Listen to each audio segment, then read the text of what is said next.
흐름들이 나타나네요. 오늘 뿌리 깊은 제조업 시간에 짚어볼 이슈도 사실은 바이오 관련된, 제약 관련된 이슈긴 합니다만 독감 백신, 어떤 원리로 만들어지는지 이거 참 궁금하지 않습니까? 최근에 또 유행이 빨라서 또 백신 예방접종 많이들 하셔야 한다. 정부가 또 당부를 하기도 했고 독감 환자가 5주 연속 확산세라고도 하는데요. 독감은 어떤 원리인지, 과연 제대로 작용하는지 들어보시죠. 뿌리 깊은 제조업 시간, 숭실사이버대 환경안전공학과 교수이자 SF 소설가인 곽재식 작가와 함께합니다. 안녕하세요. 안녕하세요, 곽재식입니다. 백신 맞으셨어요? 네, 물론이죠. 진작에 저는 맞았습니다. 언제쯤 혹시 맞으셨어요? 한 11월? 거의 뭐 나오자마자 맞았던 것 같은데요. 네, 한 9월, 미리. 9월, 10월. 네. 이게 몸에서 이제 작동을 하려면 한 3주 정도의 시간은 또 필요하다고 하더라고요. 2주에서 3주 정도 걸린다고 하죠. 네. 근데 이게 또 그때 그 해에 유행할 바이러스를 미리 예측해서 백신을 만든다 하더라고요. 네, 그렇습니다. 이거 어떻게 예상을 하는 거예요? 이게 이제 기본적으로는 WHO 있죠. 세계보건기구. 여기에서 금년에는 요 바이러스가 좀 많이 유행할 것 같다라는 거를 찍어가지고 세계에 돌아다니는 수많은 인플루엔자 종류의 바이러스들이 여러 가지가 있거든요. 그 중에서 요거 한 두세 가지 정도, 세네 가지 정도가 금년 겨울이 오면 유행할 것 같다라는 거를 거의 1년 전에 미리 예상을 해가지고 1년 전에요? 미리 예상을 해가지고 그걸 찍어줍니다. 그러니까 금년에, 그러니까 지금 우리가 겪고 있는 이 독감 있죠. 이 독감을 일으키는 인플루엔자 바이러스를 WHO에서 공식 발표한 기사로 나온 게 지난 3월이었어요. 그래서 보통 2, 3월 정도에 다가오는 여름이 지나고 가을이 지난 후에 올 때 유행해서 그 다음에 겨울까지 이어지는 동안 퍼져나갈 그 독감 바이러스를 한참 앞서가지고 봄에, 초봄에 혹은 한 시즌 더 앞선 늦 겨울에 미리 예상을 해가지고 그거를 정해놓습니다. 정해놓으면 그 바이러스 표본들을 마치 뭐 어떤 무슨 아주 독한 맹수나 무슨 독사 같은 거 표본을 잡아가지고 동물원 같은 데 보내는 것처럼 그 바이러스 표본들을 세계의 주요 이 바이러스 연구 시설이나 생산 시설로 보냅니다. 그러면 그곳에서 그 바이러스 표본을 기준으로 이제 백신을 대량 생산을 하는 거죠. 그래서 이제 이게 조금 더 파고 들어가 보면 사실 조금 더 복잡한데 우리가 독감이라는 말 흔히 많이 사용하잖아요. 근데 이제 저는 이름을 좀 잘못 붙였다고 생각을 하는데요. 왜요? 독한 감기? 이거를 이제 독감이라고 하니까 그냥 일반적인 감기가 있고 그 중에서 좀 독한 게 독감 아닌가? 뭐 이렇게 생각하는 수가 되게 많은데요. 많이 아픈 감기. 근데 뭐 전혀 그런 것은 아닙니다. 아니에요?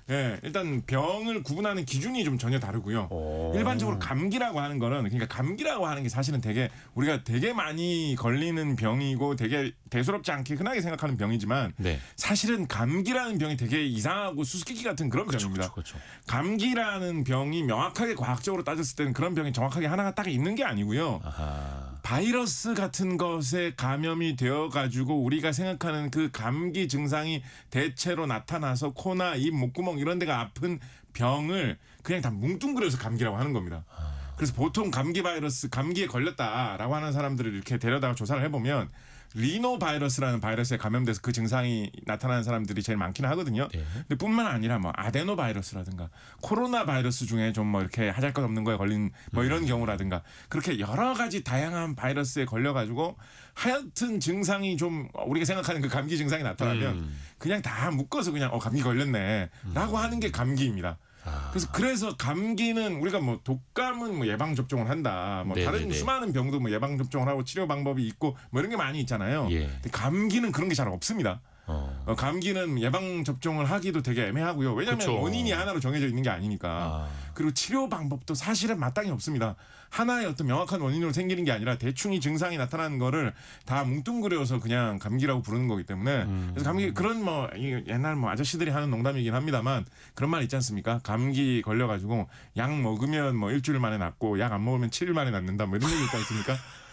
그래서 감기 걸리는 게 마땅히 좋은 방법이었고 그냥 푹 쉬면서 몸이 스스로 그냥 회복하는 게 상책인데 뭐 열날 때나 좀 해열제 먹고. 근데 사람이 푹 쉬고 좀 마음을 편하게 갖고 푹 자고 하려면 말씀하신 대로 이런 몸을 힘들게 하는 증상이 좀 없어져야지 쉬는 것도 좀 편안하게 쉴 수 있잖아요. 그렇죠. 그래서 이제 좀 약을 먹고 하면 이제 도움이 되고 더 심하게 이렇게 증세가 가지 않게 되도록 막아주는 게 감기 약이라는 것뿐이지. 그렇죠. 저도 그래서 감기약 먹으면 빨리 한 3일 만에 나아야 되는데 네. 안 나가지고 이게 뭐야 약 안 되는 거 아니야? 네. 이런 생각 많이 네, 했거든요. 감기약만 그러니까 우리나라에서는 이제 워낙에 좀 열심히 일하는 문화가 있다 보니까 예. 감기약 먹고 좀 덜 힘들면 또 오히려 일하죠. 이제 약 기운 받았다 이러면서 더 막 열심히 일하는 경우 있거든요. 그러면 감기 낫는 데는 도움이 안 됩니다 오히려.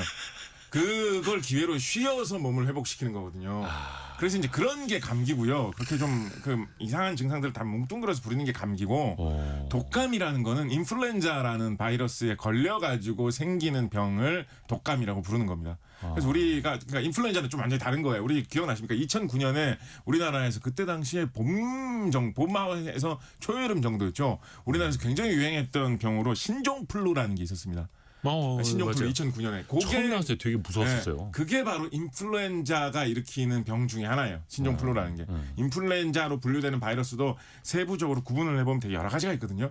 그 중에서 2009년에 좀 새롭게 등장해서 많이 좀 사람들을 괴롭혔던 게 이 신종플루였고요. 맞아요. 그리고 우리 흔히 조류독감이라고 부르는 거 있죠. 네네. AI라고도 부르던 그것도 거. AI. 네, 조류독감도 바로 이 인플루엔자의 일종이고 좀 역사를 거슬러 올라가 보면 한 100년 전에 1차 대전 이후에 전 세계적으로 유행을 해가지고 어쩌면 현대 역사상 병이 일으킨 사람에게 준 인명 피해 중에서는 가장 큰 피해를 끼쳤다고 하는 스페인 독감 같은 거 이런 게 다 인플루엔자 계통의 바이러스가 감염돼서 일으키는 병들입니다. 근데 그러니까 그게 예방하는 약이 없던 시절에 닥쳤을 때가 그렇죠. 문제가 되는 거고. 네, 그렇죠. 그래서 이제 그게 감기와는 현격히 다른 이 인플루엔자라는 바이러스고요.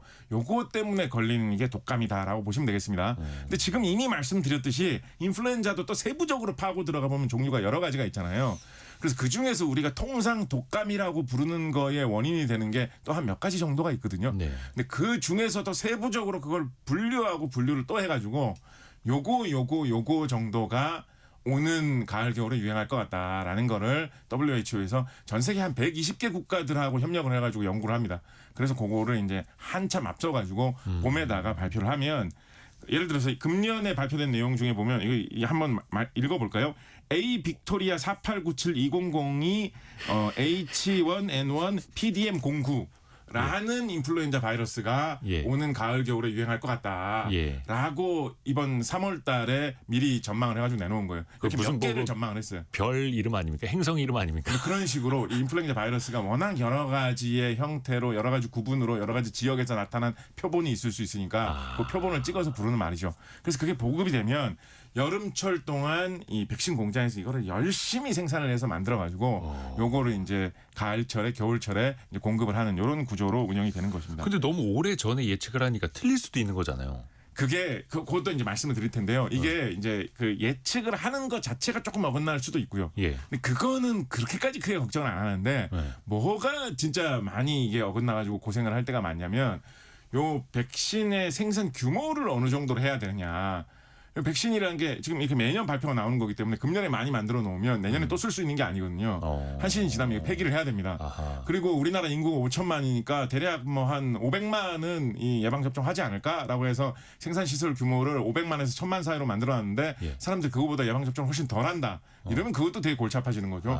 그리고 생산 시설 규모에 비해서 사람들이 너무 예방 접종을 많이 맞으려고 한다. 그래도 이게 되게 골치 아파지는 거거든요. 그래서 이거 수요 예측도 되게 좀 고민스러운 것 중에 하나입니다. 우리나라 같은 경우는 사실은 이 독감 예방 접종 같은 걸 처음 대량 생산 시작한 초기에 이게 어떻게 보면 우리나라 입장에서 생각을 해보면 이게 가을 겨울철 이거 이런 말 써도 되는지 모르겠습니다만 한철 장사잖아요. 이것도 생각을 해보면 예. 그렇다 보니까 여름철에 어마어마한 양을 이거를 뭐 주사 방수 주사 몇 방 맞느냐로 따졌을 때 우리나라 국민들한테 1000만 방치 맞는 주사를 생산하자라고 해서 여름철 몇 달 동안 열심히 생산을 했는데 네. 그만큼 다 안 나간다라고 하면 생산 시설을 그만큼 확보해 놓은 게 한 시즌 놀아야 되잖아요. 예. 그러니까 이게 되게 고민스러웠거든요. 한철 장사뿐밖에 안 된다라는 게. 그런데 요즘 우리나라 대형 백신 특히 독감 백신 제조 시설에서는 이 한철 장사의 문제점을 극복을 했어요. 어떤 방법으로 이거 극복했을까요?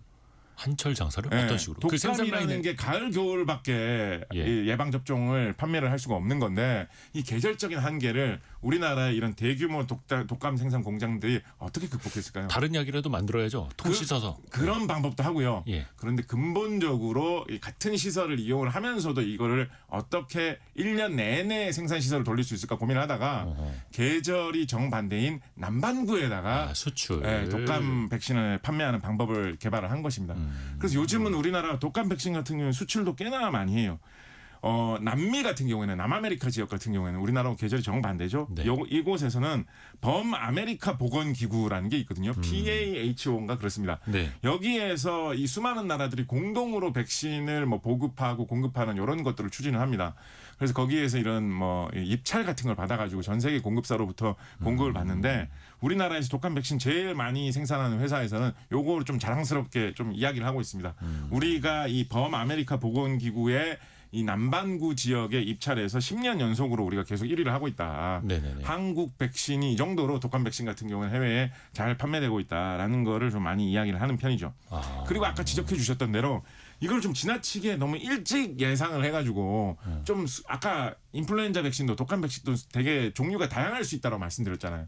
표적이 되는 바이러스의 종류가 다양할 수가 있기 때문에 그래서 그거를 좀 예상이 좀 어긋날 수도 있는 그런 문제가 또 있긴 있거든요. 네. 예를 들어서 과거에 홍콩에서 독감이 유행했을 때 독감 백신을 개발할 때 찍어준 거하고 다른 종류의 인플루엔자가 유행을 해가지고 좀 예방이 잘 안 됐다 뭐 이런 분석이 한번 나온 적이 있습니다. 예, 그래서 이번에도 워낙에 이 독감 환자가 증가를 빠르게 하다 보니까 우리나라뿐만 아니라 일본 같은 데도 지금 독감이 굉장히 좀 무섭게 퍼지고 있는 편이거든요. 휴교령 같은 것도 되게 많이 나오고 있고. 그러게요. 예, 중국도 지금 독감이 심하다 그러고 그래서 지금 세계적으로 WHO에서 좀 잘못 찍어준 거 아니냐라는 이야기도 좀 나오고 있습니다. 근데 그래서 해보면 뭐 완전히 다 엇나간 건 아니고요. 우리 이제 독감 백신 맞으러 확률을 떨어뜨리는 거죠. 확률을. 그렇죠. 네. 우리가 독감 백신 맞으러 가보면 그런 말 많이 사용하거든요. 3가 백신이다, 4가 백신. 네네네. 이거 좀 현장에서는 3가 백신, 4가 백신 이렇게 발음하기도 하던데. 보통 갑가자에다 까를 붙이고 네. 그거 외에는 그냥 가로 발음하긴 하는데 근데 사가가 좀 비싸긴 해요. 네. 3가보다. 요거는 가짜로 보는 게 좀 맞는 것 같습니다. 그래요? 이게 트라이밸런트, 쿼드리밸런트라고 해가지고 밸런트, 밸류, 가치라는 뜻을 이제 번역을 한 말로 3가, 4가라는 그 표현이 온 것 같거든요. 그러면 이게 3가, 4가 이렇게 해도 되겠네요. 네, 근데 이게 뜻이 좀 어렵죠. 이게 어떤 뜻이냐면 예. 우리가 이제 마트에서 보통 물건 살 때 그런 거에서 많이 쓰는 용어로 하면 3가라고 부르는 거는 이제 2+1이라고 보시면 되고요. 4가라고 하는 건 이제 2+2라고 보시면 됩니다. 그러니까 여러 가지 그런 인플루엔자 바이러스 종류 중에 예.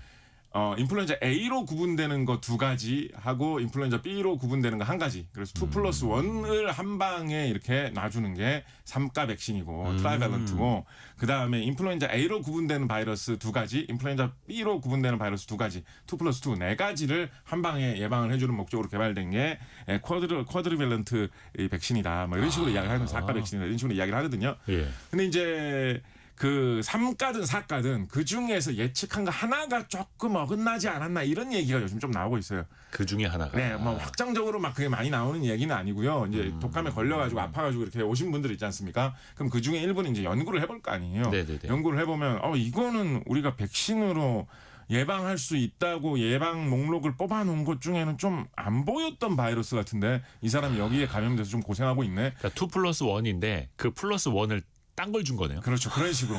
예. 그래서 그런 사례들이 그러니까 다 확실히 그런지는 몰라요. 예. 근데 일부에서 그런 걸로 의심되는 사례들이 좀 나오고 있어가지고 그런 문제가 있지 않았느냐라는 이야기도 이제 일부 보도에서 나오고 있습니다만 그런데 전체적으로 봤을 때 이게 다 그냥 인플루엔자 바이러스거든요.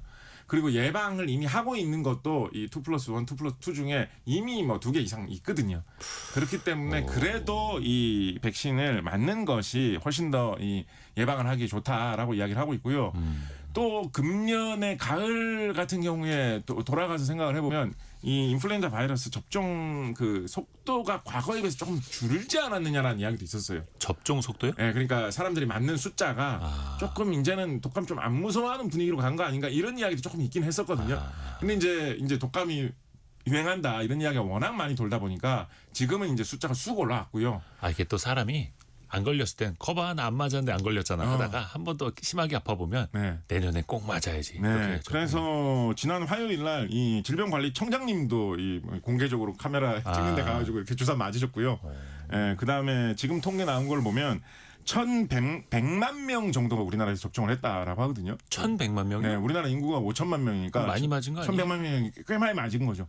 그래서 이제 뭐 이 중에 하나를 동참하는 게 지금 우리나라에서는 좀 대세로 가고 있는 분위기인 것 지금마저도 같습니다. 괜찮은 거예요? 그렇습니다. 왜냐하면 이거 겨울 내내 유행을 할 거기 때문에 아까 말씀하신 대로 2, 3주 정도 지나면 이제 면역이 완전히 정착이 된다라고 말씀드렸잖아요. 아직 겨울이 많이 남았거든요. 저도 맞아야지 하면서 아직은 못 맞고 있어요. 봄까지도 이게 계속 이어지기 때문에 특히나 이게 좀 딴 분들보다도 주로 이제 노인분들 있지 않습니까? 노인분들 같은 경우에는 이게 예를 들어서 이 독감 예방 접종 같은 거 맞으면 뭐 어깨도 뻐근하고 좀 그 한 하루 불편할 수 이틀 있죠. 하루 이틀 좀 힘들고 뭐 이런 게 다 있다고 하잖아요. 근데 이제 노인분들 같은 경우는 그런 어떤 부작용 같은 거에 비해서 한 번 인플루엔자에 감염돼가지고 독감을 심하게 앓으면 이게 생명의 위협으로도 올 수가 있기 때문에 우리나라의 2018년 같은 경우에 통계를 보면 그 해에 독감으로 사망한 사람 숫자가 국내에서만 700명 나오고 막 이랬거든요. 그래서 이게 노인분 같이 독감이 좀 취약한 계층에서는 뭐 우리나라의 보험으로 좀 많이 이렇게 도와주고 있는 그런 것도 있고요. 그렇기 때문에 그런 경우에는 간암을 맞는 게 좋다라고 당국에서는 이야기를 하고 있습니다. 장경미님이 아이 학교 한 반에 21명인데 15명이 독감 걸렸어요. 요즘 참 심하다 하더라고요. 아니 근데 이거 생각을 해보면 3가 4가가 아니라 한 16가 35가, 네. 256가 네. 해서 다 맞아버리면 모든 바이러스를 다 막을 수 있는 막 이렇게 천하무적되고 이런 건 아닙니까? 이게 이제 백신의 원리를 좀 이해를 하셔야 되는데요. 백신의 원리가 뭐냐면 우리가 수많은 병들이 예를 들면 우리가 많이 경험하던 걸로는 뭐 요즘 뭐 거의 없어졌는데 뭐 수두라든가 이런 거 걸리는 거 생각을 해보면 아니면 뭐 홍역이라든가 이런 거 생각을 해보면 한 번 어릴 때 걸려서 심하게 앓고 나면 그 다음부터는 이제 평생 동안 안 걸린다. 이런 병들이 많이 있거든요. 그런 것도 있죠. 한 번 앓고 나면. 수두. 그래서 그런 게 많이 있어요. 한 번 병을 앓으면 그 병을 물리치는 과정에서 면역이 생기고 그러면 그 면역이 자리 잡고 나면 그 다음부터는 그 바이러스에 잘 안 걸린다. 이런 게 있거든요. 그래서 그 원리를 이용을 한 겁니다. 그래서 바이러스가 우리에게 감염이 돼가지고 많은 병을 일으킬 것 같으면 그 바이러스의 약화된 버전 또는 심지어는 그 바이러스를 죽인 시체를 뭐 시체라고 하니까 좀 이상한데 그 시체를 사람에게 일부러 집어넣는 거죠. 그러면 그거를 약화된 버전이라서 사람 몸에게 별 해를 끼치지 못하거나 아니면 그 사체일 뿐이라 가지고 별 아무런 활동도 하지 못하는 그거를 물리치기 위해서 몸의 면역이 저절로 자리 잡고 그럼 그러고 나서 나중에 진짜 바이러스가 들어와도 몸에 자리 잡고 있는 면역이 자동으로 물리칠 수 있게 된다라는 거거든요. 그래서 이런 인플루엔자 바이러스 같은 거를 예방하기 위해서 백신을 맞으면 좀 몸이 힘든 이유가 그것도 약화된 버전의 바이러스이기 때문에 그걸 나름대로는 물리친다고 몸이 한번 고생을 좀 해야 되는 겁니다. 그러니까 뭐 백화 바이러스 이런 거를 개발하는 기도 힘들겠지만 그거를 이제 맞았을 때 몸이 어떻게 버틸 거냐라는 것도 좀 생각해 볼 필요는 있는 문제겠죠. 큰일 날 뻔했네요. 그래서 이거의 이 원리를 사실은 되게 옛날부터 사람들이 좀 활용하려고 노력을 했어요. 사실은 뭐 정말로 막 몇백 년 전부터 특히 전 세계적으로 과거의 근대 이전 시기에는 수많은 사람들이 제일 정말 두려워했던 전염병이라고 할 수 있는 게 흔히 이제 천연두라고도 하는 두창이거든요. 우리나라에서 이제 옛날에 마마라고도 했죠. 여러분 그 90년대에는 이제 비디오 테이프라는 걸 이용해서 영화를 보면 항상 시작하기 전에 그게 나왔죠.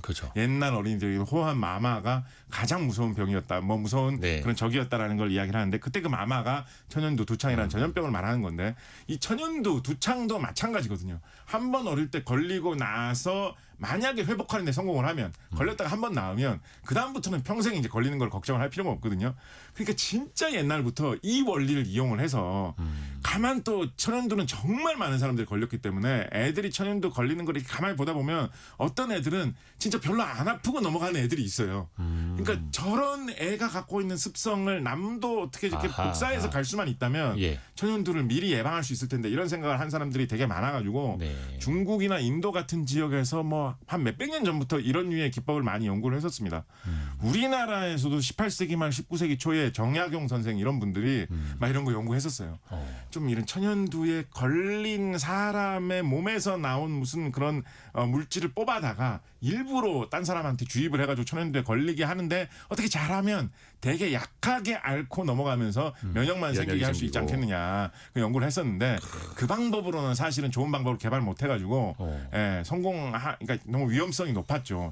그러다가 18세기 말에 영국의 제너라는 사람이 소의 몸속에서 생기는 이 천연두하고 비슷한 바이러스를 뽑아다가 사람에게 넣었더니 예. 사람에게는 별 피해를 끼치지 못하면서 이 천연두 두창에 대한 면역은 잘 자리 잡게 해준다라는 거를 발견을 해가지고 세계 최초의 실용적인 백신을 개발하게 된 거죠. 그래서 이 백신이라는 말 자체가 생각해보면 좀 이상하지 않습니까? 오, 네네. 백신이라는 말이 뭐 어떤 분들 한자 뭔지 아시는 분도 계세요. 뭐 흰백자에 뭐 새로울 신자인가 뭐 한자 그럴 수 아시는 있어요. 분인 그럴 수 있어요. 계신데 이게 이제 VACCINE 영어로는 백신이고요. 네네네. 이게 원래는 바카라고 하는 그 라틴어를 변형시켜서 만든 말인데 이 바카라는 말이 소라는 뜻입니다. 소. 소. 네, 그래서 소를 원래 길러가지고 소 몸속에 있는 약한 바이러스를 뽑아서 사람에게 집어넣어주면 면역이 생기는 방식을 이용했기 때문에 이 백신이라는 말이 뭐 소약 이런 뜻으로 개발된 말이고요.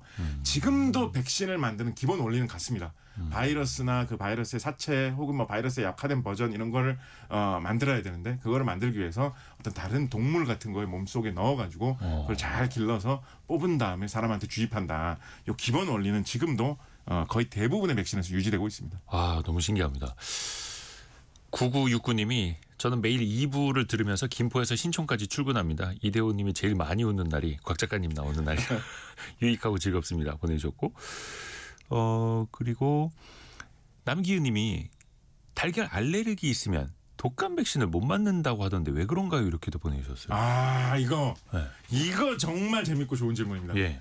아까 그 이야기 말씀드렸잖아요. 이 바이러스라는 거를 길러서 주입을 하는 방식이기 때문에 네. 바이러스를 어딘가에서 길러야 되거든요. 네. 그래서 백신 생산 과정은 우리가 이게 제약 산업의 일부로 생각을 하다 보니까 뭔가 무슨 뭐 소독약 만들듯이 이런저런 약품을 섞어가지고 뭐 어떻게 만들고 이럴 거라고 많이 생각을 하는데 백신은 만드는 그 근본 원리가 약간 바이러스라는 거를 기르는 방식이기 때문에 뭔가 무슨 농작물을 길러서 뭐 추수하는 거 약간 그런 느낌하고 비슷합니다. 바이러스라는 걸 하여튼 길러야 돼요. 배양하듯이. 네, 실제로 우리나라에서 지석영 선생 이런 분들이 처음에 이 두창 천연두 바이러스 요거를 개발해서 바이러스 백신 개발해 가지고 이 종두법 시행할 때는 종두법. 실제로 소를 길렀어요. 이 지석영 선생님이 지금 우리 서울의 종로의 낙원동 쪽 이쪽에서 이 사업을 처음에 20세기 초 19세기 말에 하셨거든요. 낙원동 쪽이었네. 네. 거기 낙원동 가면 여기 지석영 선생님 집이 있던 곳입니다. 이 돌로 이렇게 만들어 놓은 자리도 있습니다. 거기에서 실제로 소를 길러가면서 이거 백신 생산을 하셨어요. 근데 지금은 소를 길러서 백신 생산을 아무래도 안 하겠죠. 그럼 너무 힘들지 않겠습니까? 그죠?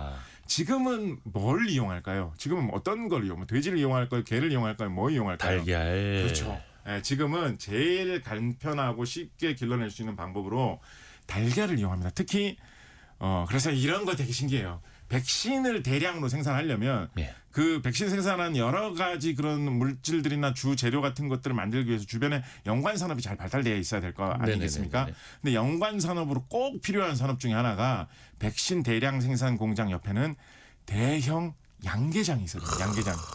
거대한 양계장이 있어야 돼요. 와, 그거는 이제 마트로 나가는 게 아니라 네. 백신 공장으로 가는 달걀이에요. 특히나 이 계란은 살아서 자라나는 계란이어야지만 거기에 바이러스를 집어넣었을 때 바이러스가 거기 기생해서 바이러스도 크지 않겠습니까? 무정란은 안 돼요? 네, 그래서 유정란을 항상 만들어야 됩니다. 오. 그 유정란도 이렇게 잘 아무 유정란이 먹을 게 아니니까 사람 몸속에 주입하기 위한 바이러스를 기를 거니까 여러 가지 뭐 약품이나 위생적으로도 철저하게 통제되어 있어야 되거든요. 그래서 이런 백신용 유정란 기르는 그 양계장에서는 병아리부터 따로 떼와 가지고 예. 그 병아리가 닭으로 자라나서 알을 낳을 수 있게 될 때까지도 따로 관리를 해가지고 기릅니다. 뭐 다른 뭐 약을 먹이거나 뭐 이렇게 닭이 아프다 보면 뭐 약도 먹이고 뭐 약을 칠 수도 있고 여러 가지 할 수도 있잖아요. 그런 과정도 철저히 통제를 해가지고 정말 위생적으로 잘 큰 닭을 통제를 하면서 그것도 유정란을 낳게 해가지고 그 알을 얻어 와가지고 그 알에다 그래서 이쪽 이 양계장 운영하시는 분들은 약간 좀 자부심도 되게 강하게 갖고 계신 것 같아요. 우리는 사람 구하는 사람을 전염병에서 지켜낼 수 있는 그 달걀을 만든다라고 해서 자부심도 좀 있으신 것 같은데 그럼 그 알을 구해 와가지고 그 알에다가 아까 그 WHO에서 받아왔다는 그 바이러스 있죠. 그거를 이제 가공한 거를 주입을 해가지고 그 알이 이제 자라나면 그 안에서 바이러스가 복제되면서 많이 불어나지 않았겠습니까? 그럼 그거를 빼내가지고 약화를 시켜서 독성을 없앤 다음에 잘 정제를 해서 백신을 만드는 이런 방식이거든요. 그런데 보통 이걸 해보면 뭐 그렇다고 달걀 안에 바이러스가 막 꽉 차고 이러지는 않을 거 아니에요. 예. 조금 자라나는 거거든요. 어차피. 네네네. 그렇기 때문에 이 알 하나에서 요즘은 좀 더 이제 기술이 더 많이 발전돼서 좀 수율이 달라졌을 것 같기도 한데 전통적으로 알 하나에서 주사 한 방치가 나온다라는 식으로 많이 계산을 했어요. 그러니까 우리나라 국민 1,000만 명한테 백신 접종을 하려면 알을 1,000만 개를 구해와야 되는 거예요. 유정란을 위생적으로 기른 이 유정란을. 그러니까 이 닭 키우는 것도 되게 잘해야 됩니다. 그러네요. 생각을 해보면 이것도 해보면 해볼 수 있는 게 우리나라의 이 닭 키우는 규모가 어마어마하거든요. 우리나라 또 치킨 대국 아니겠습니까? 네네네네. 닭 키우는 규모가 어마어마하거든요. 그래서 치킨 대국. 네, 닭이 뭐 하루에 알을 하나씩 낳는다, 뭐 일주일에 알을 몇 개씩 낳는다 이런 규모 이런 식으로 생각을 해보면 예. 한 달에 닭 한 마리가 몇십 개 수준의 알을 낳잖아요. 예. 그러니까 몇만 마리 정도의 닭을 기른다라고 하면 한 달이면 수십만 정도의 알이 나오는 거거든요. 그러면 그거를 한 뭐 1년 내내 한다라고 하면 수백만 수천만 확보가 가능하죠. 이런 식으로 양계장 운영하고도 손을 잡고 이걸 밀접하게 해가면서 백신을 대량 생산해 간다 이렇게 보시면 되겠습니다. 거의 그 닭들은 거의 뭐 국가대표 상비군 느낌이네요. 그런 느낌이죠. 그 말씀하신 김에 하나 좀 말씀드리면 예. 우리나라의 전라남도 화순에 되게 큰 백신 공장이 있습니다. 예. 그렇기 때문에 이 화순에 되게 큰 양계장도 있어요. 근데 여기 전남 화순까지 갔다 오려면 시간이 오래 걸릴 네네네. 것 같아서 뉴스를 정리하고 가야 될 것 네네. 같아요.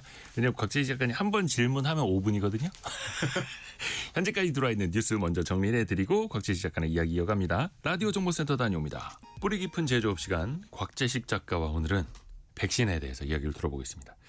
전남 화순 지금 출발해도 됩니까 이제? 네네네. 예, 전남 화순에 초대형 백신 공장이 있는데 네. 이걸 진짜 꼭 소개해 주시고 싶습니다. 네네. 그래서 거기에 아까 양계장 이야기 정리해서 말씀드리면 거기 예. 이제 양계장도 이제 크게 그래서 화순 지역에 운영이 되고 있고 화순과 전남 지역에 있는 양계장을 크게 운영을 하고 있고 이 백신 공장에서 이 화순 쪽에 있는 가까이 있는 양계장만 운영을 해도 될 텐데 크게 네. 만들어서 운영을 하면 또 효율도 좋을 텐데 굳이 전라북도 장수에 있는 양계장도 크게 거래를 하고 있고요. 경상북도 영천에 있는 꽤나 더 멀리 떨어져 있는 이런 양계장하고도 거래를 하고 있거든요. 예. 이거는 왜 이렇게 혹시 하는지 아십니까? 왜 한 군데하고만 크게 이거 거래를 뭔지 해서- 알겠다. 뭐죠? 조류독감 같은 거 맞아요. 퍼지면 안 되니까. 맞아요. 조류 독감 같은 게 퍼져가지고 한 군데에서 혹시 공급이 안 되게 되면 그럴 때 좀 떨어져 있는 데서도 공급을 받아야 되기 때문에 위험을 분산해. 네, 말 그대로 이게 거의 진짜 국가 대표급으로 이 후보 선수들까지 이렇게 잘 육성을 하고 있는 그런 식으로 운영을 하고 있는 거죠. 네네네. 이 뭐 우리나라에 지금은 백신 공장이 큰 곳이 여러 군데 많이 있습니다. 이 전라남도 화순에 있는 공장하고 뭐 맞먹을 만큼 큰 곳으로 뭐 다른 기준으로 보면 뭐 더 큰 공장이다라고도 주장하기도 하는 경상북도 안동에 있는 공장도 유명했고요. 네네. 예전에 이제 코로나 바이러스 그때 백신 나올 때 이 경상북도 안동에 있는 공장 막 그때 텔레비전에서 막 중계도 해주고 그랬죠. 예, 코로나 바이러스 백신이 나오고 있습니다. 막 이러면서. 맞아. 예, 그래서 거기도 이제 뭐 큰 공장이 이제 만들어져 있고 그렇기도 한데 이 화순에 있는 공장 같은 경우는 왜 이거를 좀 말씀을 드리고 싶냐면 예. 독감 백신이라는 게 어떻게 보면 매년 맞고 하는 거니까 백신 중에서는 되게 좀 익숙하고 좀 백신의 기본 같은 느낌이 들잖아요. 네네네. 근데 의외로 이거를 만드는 게 그렇게 쉽지가 않습니다. 우리나라에서 이게 국산이 생산된 게 2000년대 말 2010년대 초 요 정도로밖에 안 봅니다. 순수 그러니까 그 이전에는 뭐 원액을 외부에서 수입을 해와가지고 그거를 재가공을 해가지고 판매를 한다든가 네. 뭐 이렇게 여러 가지 주사기로 이렇게 나눠가지고 판매를 한다든가 그런 식의 후가공 작업 정도라든가 다른 뭐 공정 같은 걸 우리나라에서 했을 정도지 처음부터 끝까지 다 생산한 거는 2010년 뭐 요 전후가 아니냐 할 정도로 우리나라가 뭐 반도체도 만들고 자동차도 만들고 별의별 첨단 기기를 만든 후까지도 독감 백신을 우리가 전체적으로 다 생산하게 된 지가 그렇게 오래되지 않아요. 아마 그래요? 지금 20대 정도 되시는 분들보다 나이가 더 많으시기만 하면 어렸을 때 맞았던 그 독감 백신들은 대부분 좀 어딘가에서 넘어온 수입 백신이라고 보셔도 될 정도로 그렇습니다. 그래서 백신 만들기가 사실은 좀 어렵거든요. 이게 기본적으로는 뭐 수백만 수천만을 생산을 해야 되기 때문에 이건 뭐 억 단위로 생산해야 될 때도 있거든요. 수출 물량 생산하고 한다면 예. 우리가 뭐 그런 식으로 계획이 나옵니다. 진짜로. 몇억 개. 앞으로 4년 동안 2억 개를 만들겠다 뭐 이런 식으로도 이걸 해야 되거든요. 예. 그러면 계란을 2억 개를 가져와가지고 그러네요. 그걸 하는 거예요. 예, 그렇기 때문에 이게 대량 생산할 수 있는 제조업 경험도 일단 탄탄하게 많이 갖춰져 있어야 되고요. 이게 다른 도구하고는 다르게 주사기에 넣어가지고 사람 몸속에 주입을 하는 거기 때문에 네. 어떤 위생에 대한 관리나 품질 관리 이런 것도 굉장히 철저하게 이루어져야 되고요. 그 모든 거를 잘 해낼 수 있는 교육을 잘 받은 이 인력도 노동자들도 되게 풍부해야만 백신 산업이 잘 될 수가 있기 때문에 전 세계적으로 독감 백신 정도를 스스로 대량 생산할 수 있는 나라들이 많지 않습니다.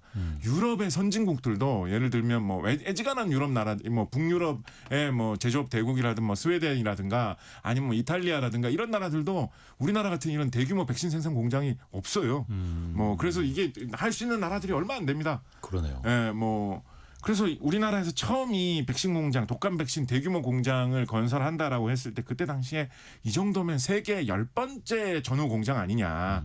좀 이렇게 뭐 개수로 조금 낮춰보면 한 12번째, 세계 12번째 공장이다. 뭐 나라 순서를 잘 헤아려보면 세계에서 9번째로 뭐 개발 대량 생산 공장 만든 거다라고 할 정도로 되게 우리나라의 어떤 제조업 기술의 쾌거 중에 하나였습니다.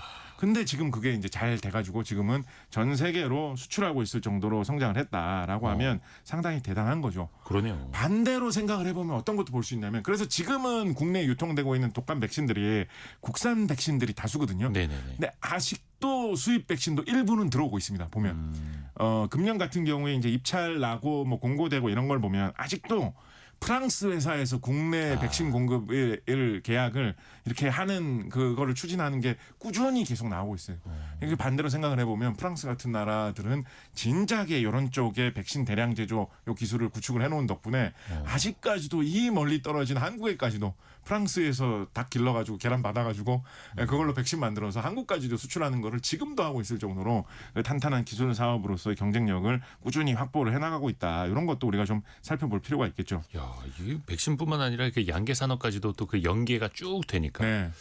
신기합니다. 네, 그 하나만 좀 더 말씀을 드리면 우리나라 백신 공장이 아까 말씀드렸던 뭐 안동 공장이나 이 전라남도의 화순 공장이나 이런 데가 좀 이제 큰 편이고 네. 그거 말고 다른 백신 공장 그리고 뭐 독감 백신뿐만 아니라 다른 여러 가지 백신으로 좀 범위를 넓혀서 보면 충청북도 진천의 백신 공장이 좀 크고 유명한 게 있고요. 충청북도 음성에도 공장이 좀 크고 유명한 게 있고 충청북도 오송에도 좀 뭐랄까요? 브랜드를 좀 자랑하는 이런 네. 백신 공장들이 있습니다. 생각해보면 충청북도에 이런 백신 공장들이 좀 모여있는 느낌이 좀 있습니다. 네네네. 이게 좀 특이하지 않습니까? 원래 독감 백신 같은 대표적인 초대형 백신 공장이 이게 당시에 단일 백신 공장으로는 2009년에 이게 영업 시작할 때 어쩌면 전 세계 최대일지도 모른다 이런 얘기도 나왔을 정도로 큰 공장이 저 멀리 전남 화순에 좀 진작에 영업되고 있었는데 나중에 생기는 이런 백신 공장들은 왜 이렇게 충청북도 쪽에 많이 생기는 경향이 있을까요? 왜 이럴까요? 뭐 수송 이송 때문에요? 예, 뭐 그런 것도 생각을 해볼 수 있겠죠. 네네네. 뭐 충청도 분들이 인심이 좋아서 그럴까요? 왜 백신 공장이 충청북도에 그렇게 그러게요. 많이 생기는 경향이 있을까요? 양계장은 다른 데도 있는데. 네, 이게 말씀하신 대로 운송이 좋아서 그렇다라는 것도 충분히 생각해 볼 수 있는 이유 중에 하나입니다. 왜냐하면 현대에 개발되는 새로운 백신들 중에는 냉장 운송을 해야 되는 거, 냉동 운송을 해야 되는 것도 등장하고 있기 때문에 운송도 생각을 해볼 수가 있는데 예. 또 다른 원인 중에 하나로 빼놓을 수가 없는 게 우리나라의 식약처가 예. 2010년대 초에 충청북도 오송 쪽으로 예, 예. 이전을 가게 되었죠. 네. 근데 이런 백신이라든가 약과 관련된 이런 산업들은 규제 당국하고 어떻게 이야기가 돼가지고 정책이 결정되는지가 사실은 굉장히 중요합니다. 이걸 허가를 받느냐 못 받느냐에 따라서 뭐 주가 같은 게 막 출렁출렁하지 않습니까? 그쵸, 그쵸. 아, 허가 날 것 같다라고 하면 주가가 쭉 오르다가 그런데 허가를 못 받았다 이러면 훅 내려가기도 하고 그리고 이 백신 같은 경우에는 이 전 국민 대상의 접종 사업을 하는 것이기 때문에 뭐 누구에게서 얼마나 받아가지고 어떤 류의 백신을 3가를 4가를 오늘은 뭐 몇째 달까지 얼마나 보급하느냐 이런 거를 정부하고 어떻게 협의하느냐라는 것도 굉장히 중요하기 때문에 기왕이면 이 당국인 식약처 쪽하고 가까이에 공장이나 회사가 있으면 장점이 좀 있을 수 있는 면도 있거든요. 그리고 아무래도 뭐 이런 뭐 클러스터 형태로 그 지역의 유망 사업으로 이렇게 좀 키운다라고 하면 뭐 좀 그런 식으로 좀 투자가 되는 면도 있기 때문에 충북 쪽의 공장이 좀 많이 생기고 있는 이런 경향도 요즘에 좀 보이고 있습니다. 근데 이제 이전하기 전에 공장이 생겼던 2009년 그때 공장이 생겼던 그 전라남도 화순 공장은 이제 좀 따로 떨어져 나와 있는 거죠. 그리고 아까 신건일님과 7700 쓰시는 분이 달걀 알러지 관련된 답은 아직 안 주신 것 같다고 말씀하셨는데 근데 그게 달걀로 배양을 하다 보니까 달걀 알러지 있는 분들은 그 백신을 못 맞는다 뭐 이렇게 생각을 하면 돼요? 달걀 알레르기가 있으면 그 백신을 만들 때 달걀 성분이 단백질 성분이 약간 들어가거든요. 그래서 그것 때문에 알레르기 증상이 나타날 가능성이 있습니다. 그래서 주의를 하라고 하는 겁니다. 그래서 그거는 의사 선생님하고 상담을 해보셔야 돼요. 그러니까 알레르기도 사람들마다 차이가 있잖아요. 나는 알레르기를 뭐 두드러기 정도 생긴다 이런 거 같은 경우에는 보통 의사 선생님하고 얘기해 보시면 그 정도면 맞아도 될 것 같습니다라고 하는 경우도 있습니다. 아하. 알레르기 증상이 그렇게 심하지 않으니까. 그러니까 예상되는 피해보다 얻을 수 있는 효용이 더 크면 그렇죠. 근데 저는 달걀 잘못 먹고 뭐 쓰러진 적 있습니다라고 그러면 안 하면 되고. 안 될 거 아니에요. 그리고 저는 달걀 먹으니까 막 어지럽고 그렇던데요라고 그런 분 계시면 그러면 당신은 예방 접종을 하지만 어디 멀리 가지 마시고 우리 병원에서 한 3-4시간 정도 한번 지켜봅시다. 그럴 혹시나 수도 문제 있고. 있으면 내가 치료해 드리게 뭐 이런 식으로 판단할 수가 있거든요. 그래서 그거에 따라서 요 정도를 정해야 되기 때문에 이 달걀 예방 접종 하기 전에 다 물어봐요. 그리고 이거 체크표 같은 거 이렇게 보여주시는 경우도 있고. 문진표. 그럼 그거 보시고 그냥 아무 생각 없이 아니요 뭐 이렇게 체크하지 마시고 읽어보시고 잘 보셔야 됩니다. 예, 달걀 알레르기 내가 있으면 뭐 혹은 내가 가족하고 그쵸. 같이 맞으러 갔는데 우리 가족이 있으면 알레르기 있는지 이런 걸 확인을 해보시고 이렇게 명확하게 말씀해 주셔야지 더 안전할 수 있는 거죠. 아니 그러면 달걀 말고 다른 방식으로 생산할 수는 없어요 백신을? 예, 이론상으로는 뭐 어느 동물이든지 다 해도 가능하죠, 그죠? 예. 예, 그래서 뭐든지 정말로 소나 돼지에다가 바이러스 주입해가지고 키워서 추출한다 이런 것도 해볼 수 있습니다. 근데 소나 돼지를 기르면 비용이 너무 비쌀 거 아니에요. 이거 관리하기도 힘들고. 예. 달걀 백신 공장에서 하면 달걀을 이걸 수천 개를 딱 꽂아놓고 착착착착 자동으로 흘러가는 설비에서 자동으로 주입하고 자동으로 뽑으면서 자동으로 다 분리하고 이렇게 하거든요. 근데 이거를 뭐 개를 길러가면서 하면 이건 바이러스 추출하려고 주입하려고 할 때마다 무슨 뭐 해피야 이리 와라라고 하면 얼마나 귀찮고 힘들겠습니다. 그래서 이론상으로는 웬만한 동물에 다 할 수 있는데 달걀보다 더 싸고 효율적인 걸 만들기가 좀 쉽지 않았습니다. 근데 그러다가 요즘에 들어와가지고 시도되고 있는 방법이자 요즘 대량 생산 기술로도 많이 도달한 방법이 뭐가 있냐면 동물 자체를 직접 다 기르는 게 아니고 그 동물을 다 기르는 게 아니고요. 그 동물의 세포만 따로 떼와가지고 우리 이제 뭐 이런 세포 배양. SF 영화 같은데 보면 뭐 이상한 세포를 떼와가지고 이런 유리 그릇 같은데 기르면서 막 현미경으로 들여다보면 뭐 세포가 이렇게 뭐 덩어리 져가지고 막 자라고 뭐 이런 식으로 따로 세포만 키우는 이런 거 많이 나오지 않습니까? 네네네. 그런 식으로 동물의 세포만 기르는 겁니다. 그러면 그 동물을 뭐 우리가 이거는 이 백신을 만들기 위해서 하는 거기 때문에 뭐 돼지, 개 뭐 이런 동물을 이용한다고 해도 뭐 이거 뭐 개가 뭐 무슨 던지는 물건을 잘 물어오고 이런 거 할 필요 없잖아요. 그러니까 해피야 일로 와봐 할 필요 없어요. 돼지 예. 고기가 맛있고 이럴 필요가 없잖아요. 그냥 그 바이러스가 감염돼서 자라날 수 있는 그 터전만 살만 조금만 있으면 된단 말이에요. 그래서 그 세포를 떼와 가지고 많이 만드는데 보통 원숭이의 신장 세포나 개의 신장 세포로 이런 실험을 전통적으로 많이 해왔습니다. 신장 세포들이 이렇게 따로 떼와 가지고 길러 보면 좀 잘 크고요. 시험관 속에서 따로 뭐 연결을 안 해도 지 혼자서 잘 크는 경향이 있고 그리고 잘 자라났는지 잘 못 자랐는지 뭐에 감염이 됐는지 감염이 안 됐는지 이런 거를 확인하기에도 좀 실험적으로 편한 경험이 많이 쌓인 그런 특징이 있어가지고 네네네. 개나 원숭이 이 콩팥 신장 세포로 많이 이런 거를 실험을 해왔었고 최근에는 국내 공장에서도 이 개 신장 세포를 키워가지고 이 백신을 대량 생산하는 기술이 이미 좀 확립이 되었어요. 네네네. 아까 소개해드린 공장 중에서는 경상북도 안동에서 개 신장세포 아마 처음에 이거 소개했을 때는 개 신장세포 쪽으로 소개를 해줬던 기사가 있었거든요. 예. 지금 대량 생산할 때도 아마도 그렇게 하지 싶은데 이런 세포를 따로 길러가지고 거기에 바이러스 주입해서 그걸 빼내가지고 이런 식으로 백신 생산하는 것도 국내에서도 이미 생산되고 있고 그러니까 개를 한 마리 통째로가 아니라 일부 신장 그렇죠. 세포만.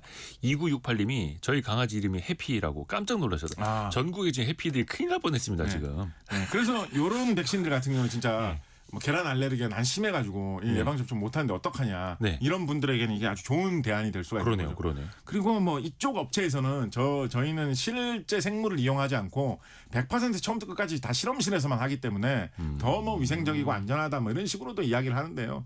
또 뭐 사람에 따라서는 나는 그래도 뭐 개 콩팥보다는 왠지 좀 계란이 그래도 더 좀 느낌이 좋은데 뭐 이런 거는 뭐 또 사람에 따라서 다르게 생각할 수도 있겠죠. 느낌이죠 그거는.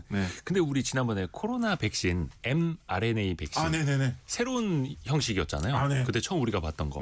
앞으로도 이런 게 더 커질까요? 차세대 백신? 이것도 참 사실 기가 막힌 건데 지금 시간이 없어가지고 짧게만 설명드리면 지금까지는 이 바이러스의 뭐 사체를 아니면 바이러스를 약화시킨 걸 통으로 집어넣는다라는 걸 많이 생각했죠. 근데 이게 사람들이 좀 꺼림칙하다.